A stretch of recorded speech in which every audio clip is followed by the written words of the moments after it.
There is no understating the importance of first-party studios when discussing the best console around, and during the PlayStation 4 and Xbox One generation, the argument was always that Sony had better first-party titles, and there was truly no counter to it. Some of the best games of the past decade were exclusive to the PlayStation 4, including Horizon Zero Dawn, BloodBorne, God of War, Uncharted 4, The Last of Us Part 2, SpiderMan, Ghost of Tsushima, and the list goes on. The thought occurred, we all know just how important first-party studios are, but we don't really have a rating scale for these studios. Sports are much easier. You can easily see someone's batting average, or how many touchdowns, or how many triple-doubles. But when it comes to gaming, it feels a little more in the gray area. It feels like studios are almost judged similar to popularity, where it becomes more about what the most recent release was, as opposed to the overall track record of the studio. When trying to figure out what studios to use, it felt best to leave the smaller studios out of the argument and focus only on the higher profile AAA studios that typically make blockbuster games or at least feel like they are on the cusp of mainstream success. For the first installment of studio ratings, we are only going to be focusing on Sony first-party studios, or as they are better known today, PlayStation Studios. The first thing to figure out before giving these studios a rating based on their games is to figure out what criteria would be used when determining what studios are applicable. Rule number 1. No one-hit wonders. We are only going to be including studios with at least 2 games on their resume. Rule number 2. The studio needs to be fairly active, which means that only studios with at least 2 games over the past decade will be included. Rule number 3. There is a recency bias. This means that their last effort carries the most weight towards the studio's final score, and this will be achieved by multiplying their most recent release score by 1.1.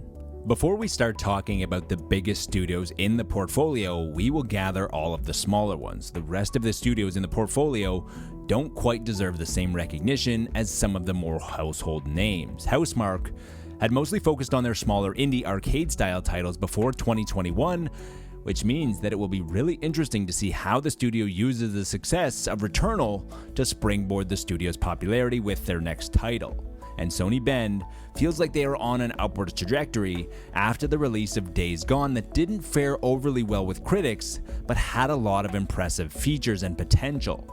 Media Molecule has only developed and released 1 game in the last 10 calendar years, which means that they're not going to be included in the list due to the rules that we laid out before creating it. Even though the engine behind Dreams is incredible, I don't think it broke through yet like Sony had probably hoped that it would, even though it had a lot of impressive features. Coming in at 8th place is Sony Bend with a studio rating of 79.05, and coming in at 7th is Housemarque with a rating of 83.25.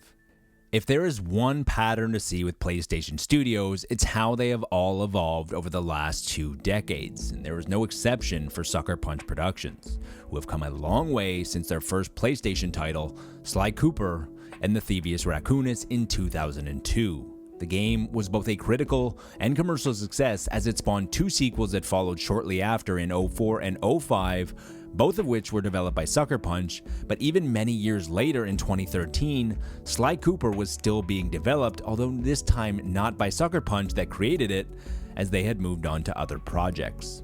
Since their departure from Sly Cooper in 2005, the studio shifted their focus to Infamous in 2009, which was extremely well received by critics and fans alike. In the July 2010 issue of Game Informer that revealed the studio was working on the sequel, it was noted that the original had sold over 2 million units during its first year, and this level of success turned another above-average PlayStation studio into a team worth keeping an eye on. Infamous was followed up in the short years after with 2 full sequels and 2 full standalone expansions. In 2020, Sucker Punch took another giant leap forward as a studio with the release of Ghost of Tsushima. This open-world action-adventure game finally gave fans what they were looking for with an Assassin's Creed-style game with a feudal Japan setting. The big difference is that Sucker Punch went for a much more serious tone than what could have been expected from Ubisoft, and the results were much greater than expected. As announced by PlayStation on Twitter, Ghost of Tsushima became the fastest-selling first-party original IP debut with over 2.4 million copies sold in its first 3 days. And based on the history of the studio, upon quickly following up success with more like they did with Sly Cooper and Infamous, it would be very safe to expect a lot more Ghost of Tsushima content over the next 5 years. Sucker Punch comes in 6th with a rating of 85.65. Next up is Guerrilla Games. The Amsterdam-based studio has evolved quite a bit since 2004 when they released Killzone on the PlayStation 2, which is what the studio would become known for during the next decade. Everyone knows by now that Killzone was developed by Sony to have an answer for Microsoft and Halo, and although Killzone never quite became the Halo killer that Sony would have liked, Guerrilla was still able to make some excellent and at the very least visually stunning games along the way. Usually pushing the envelope with visual fidelity led Guerrilla into engine development, which paved the way for the Decima engine, which would go on to power Killzone Shadowfall, which was a PS4 launch title that displayed the power of consoles at the time on the PlayStation 4. And not only was the Decima engine used for Killzone, but it was also the backbone behind the open world and critically acclaimed Horizon Zero Dawn, which took Guerrilla Games from above-average shooter developer with a cult following to mainstream tentpole developer for Sony. The strength of the Horizon series and Aloy was seen leading up to the release of the PlayStation 5, as the Guerrilla open world game was heavily featured in the marketing for the new console. Not only has developing Horizon taken Guerrilla into an all-new echelon of developers, but it has also added a whole new level of awareness of the studio, and this means that Guerrilla has a large opportunity for whatever it decides to work on after Horizon. Whether that be an all-new IP or a return to Killzone, there will definitely be a lot more eyes on the project with a greater chance of success in the blockbuster format. Guerrilla Games comes in 5th with a rating of 88.45. Next up on the list is Team Asobi, and with the recent dissolution of Japan's studio, it seems that Team Asobi is poised to carry the flag for the beloved studio that was known for creating some iconic experiences. Astrobot Rescue Mission was a VR title which could either be viewed as a pro or a con for the studio, because it can't be easy to make a VR title, especially one that became what was considered to be essential or a system seller. The other title that Team Asobi made recently was Astro's Playroom, which was a pack-in with the PlayStation 5. Sure, it was fairly short, but it was a very polished experience that showcased all that the PlayStation 5 had to offer, including the SSD, the graphical power, and the DualSense. Team Asobi also now has most of the expectations of the now defunct Japan studio, which people regarded highly. Team Asobi comes in 4th with a rating of 90.65.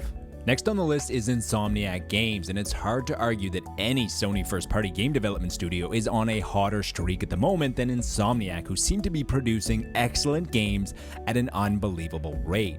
These aren't just mobile quality games either, these are some of the best experiences available on PlayStation. With PlayStation 4, you had SpiderMan from 2018, which set the bar for superhero experiences, and with the launch of the PlayStation 5, Insomniac was ready with the smaller standalone game, SpiderMan Miles Morales, and just a few short months later, delivered another critically lauded title with Ratchet & Clank Rift Apart. Insomniac also doesn't seem to be slowing down anytime soon, with big reveals at the September 2021 showcase that featured their next 2 games, including Marvel's Wolverine and Marvel's Spider-Man 2, which looked to feature Peter Parker, Miles Morales, and Eddie Brock. And let's not forget about the cult favorite and Xbox exclusive Sunset Overdrive. The IP was owned by Insomniac before their acquisition from Sony, which means that Sony now owns the IP, which means that there is still a possibility for that series to make a return in the future. And with over 400 employees working at the studio, who knows what the future holds for Insomniac, especially with Marvel IP, Sunset IP, and the Resistance Fall of Man IP. Insomniac Games comes in at 3rd with a rating of 90.9. Next on the list is Santa Monica Studios, and if you look at the history of Santa Monica Studios, you will see one thing: God of War. And this isn't to discredit the studio's first game, Kinetica, which released in 2001 for the PlayStation 2, but if you look at the past 20 years of the studio, there is only God of War titles. After the release of God of War in 2005, it was clear that Sony had an epic action-adventure game on their hands with mainstream critical and commercial success, selling almost 5 million copies, with the sequel selling similarly and performing critically better. The peak of the series was God of War 3, which took everything that everyone loved about the series and added a level of scope unimaginable on the PlayStation 2 thanks to the cell processing power of the PlayStation 3. It was only a matter of time before the series experienced burnout from the fans, not only with the mainline games developed by Santa Monica, but there were also many smaller supportive studios also releasing handheld and mobile entries in the series. In the 8 years between 2005 and 2013, there were a total of 8 releases, not including collections, and the fatigue became obvious with the release of God of War Ascension in 2013 from Santa Monica. As a huge fan myself of the series, even I skipped Ascension, and I still haven't played the game to this day. This was by far the coldest reception that the team had seen so far in the series, with an 80 review average and the sales being the lowest the studio had seen with Kratos. Gamers and the world were growing up and Kratos was staying behind. Santa Monica took their longest time in development since their inception, with 5 years between the release of God of War Ascension and God of War 2018. It's clear that the studio had to take time to figure out how to evolve the character of Kratos, just like Nathan Drake did in Uncharted 4. The God of War had to mature for a new audience. The amazing scope, the epic action was all still present, but most importantly, the story was very impressive, with likely many at the studio starting their own families as well and experiencing a new chapter of life and the challenges that come along with it. The evolution of Kratos did not go unnoticed, as God of War 2018 easily became the best-selling game in the series, selling over 10 million copies in its first year alone, and this has led to anticipation levels for the sequel, God of War Ragnarok, to be through the roof. Santa Monica Studios comes in second with a 91.7 rating. The final studio on the list is Naughty Dog. The house that built Crash Bandicoot will easily be the most divisive studio on this list, not even discussing the massive hate that came from Naughty Dog's direction after some of the polarizing choices that the studio made on The Last of Us Part 2. Even before that game, people still find it easy to hate Nathan Drake and the Uncharted series for its unrealistic gameplay and its cartoonish nature. This view truly understates just how hard it is to make a blockbuster level game on the Uncharted level, with amazing visuals, fun storylines which have evolved as the series matured, fantastic controls, and a level of polish rarely seen. When looking at the most recent release from Naughty Dog, which was The Last of Us Part 2 in 2020, it's hard to fathom that this is the same studio that started with games like Crash Bandicoot as well as the Jak and Daxter series back on the original PlayStation. With at least 2 internal development teams and over 540 employees, the only thing that the studio has expressed to fans is that they were, at least at one point, working on the multiplayer component for The Last of Us Part 2, and this knowledge came from the studio vocally telling fans before the release of The Last of Us Part 2 that multiplayer was once part of the plan, but the game would not be releasing with it like it did with the first game with Factions mode. Just posted to their social media account recently was the information that the studio was hiring aggressively across multiple disciplines for the studio's first standalone multiplayer game. The post also featured a picture of what looked to be Ellie standing outside of the downtown core of Seattle. With the combination of the pandemic and the recent skyrocketing popularity of Battle Royale style games, it is very likely that plans were changed along the way or the scope outgrew the initial vision. Moving from the light-hearted mascot adventure games of Crash and Jak to the action-packed, Indiana Jones-esque series of Uncharted, and finally to the extremely dark and oppressive post-apocalyptic world of The Last of Us, where Naughty Dog decides to go from here is anyone's guess. Obviously, we know that the studio is working on this standalone multiplayer game, but that likely doesn't take all 540 employees. Since 2011, Naughty Dog has released games that include Uncharted 3, Drake's Deception, The Last of Us Left Behind, Uncharted 4, A Thief's End, Uncharted The Lost Legacy, and The Last of Us Part 2. This means that over the last decade, Naughty Dog has released 6 games, which is including their standalone expansions, because both of those titles would rival any full game from any other studio. At a rate of approximately 1 game every 2 years, we should be hearing something from Naughty Dog in 2022, but the pandemic obviously might have shifted this. At the very latest, I would still expect to see the next title from Naughty Dog in 2023. Naughty Dog comes in first with a rating of 97.65. It's not a huge surprise that Naughty Dog is the highest rated in Sony's stable of developers according to this list, and it's also a very good place to be when the lowest rated studio is Bend with a 79.5 coming off of Days Gone that amassed what feels like a huge cult following and also received a lot of post-launch support. Before assembling this list, the rules were created that would make the scoring fair for all studios, and for the most part, the ratings reflect how most people feel about each studio.